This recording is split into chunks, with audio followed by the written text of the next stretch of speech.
আজকের ক্লাসে থাকবে কীভাবে তোমরা টাইপ মুখস্থ করবা বা কম্পিউটারে মুখস্থ কীভাবে লেখা যায় যে কোনো কি। তো আমরা অফিস ওয়ার্ড ওপেন করি। অফিস ওয়ার্ড ওপেন করার জন্য তোমরা পূর্বে দেখেছো স্টার্ট মেনুতে গিয়ে অল প্রোগ্রামে ক্লিক করবো, তারপরে মাইক্রোসফট অফিস ফোল্ডার থেকে মাইক্রোসফট অফিস ওয়ার্ড 2007 ওপেন করতে হবে। এখন আমরা মাইক্রোসফট অফিস ওয়ার্ড 2007-এ আছি। আমরা দেখিয়েছি কীভাবে ফন্ট সাইজটা বড় করতে হয়। তো আমরা এখানে আমাদের 11 আছে, আমরা একটু দেখার সুবিধার্থে 20 করে দিচ্ছি। আমরা এখানে ASDF JKL,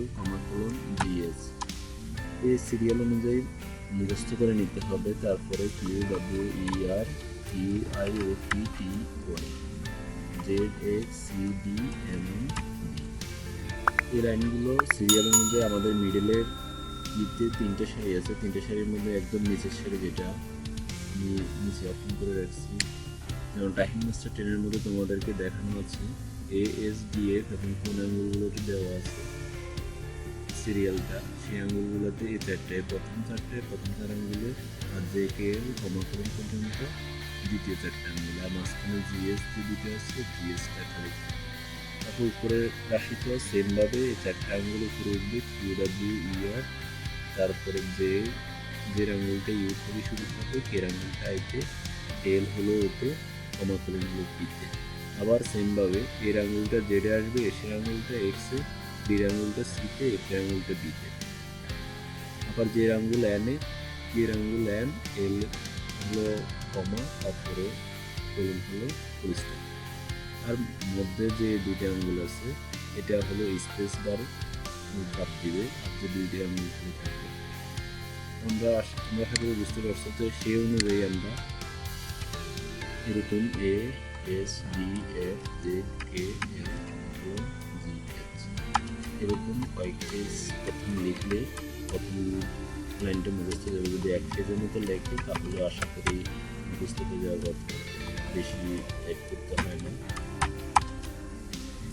তারপরে QWER UIOPTUI এবং ZXCDMD, যখন এগুলো একটু মোটামুটি মুখস্থ হয়ে যাবে তারপরে তোমাদের কাজ হলো একটা লাইন লেখা, যেখানে A থেকে Z পর্যন্ত তোমাদের অনেকেরই জানা আছে D ঠিক down QUICK EROWN FX box JUN ES nums over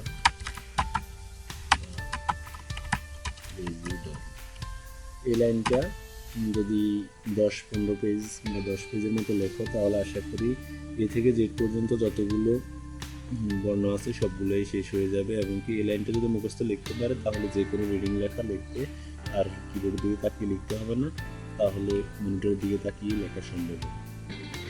এরকম যত লিখবে তত বেশি লিখবে তত বেশি তাড়াতাড়ি মুখস্থ হয়ে যাবে।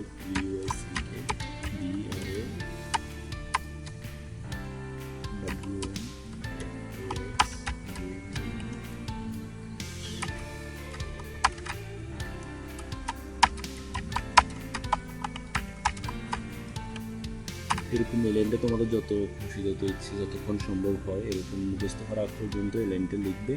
লেখার পরে যে কোনো একটা রিডিং প্যারাগ্রাফ বা যে কোনো বই থেকে রিডিং লেখার চেষ্টা করবে। যখন এটা মোটামুটি হয়ে যাবে তারপর হলো টাইপিং মাস্টার 10 নামে একটা সফটওয়্যার আছে, তোমরা অনেকে জানো।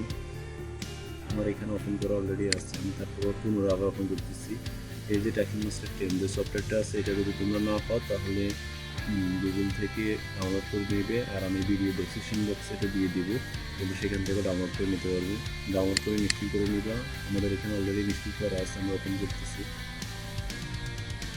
ওপেন করার পরে এখানে যে কোনো একটা নাম দেবো, নাম দেওয়ার পরে এন্টার বাটনে ক্লিক করলে এন্টার চাপার পরে ওই টাইপটা চলে আসছে। এখন তোমাদের যে আঙুলটা দেওয়া হয়েছে কোন আঙুলে কোনটা চাপ আমি করে বলছি। এখন এখানে এ দেওয়া আছে, স্পেস আঙুল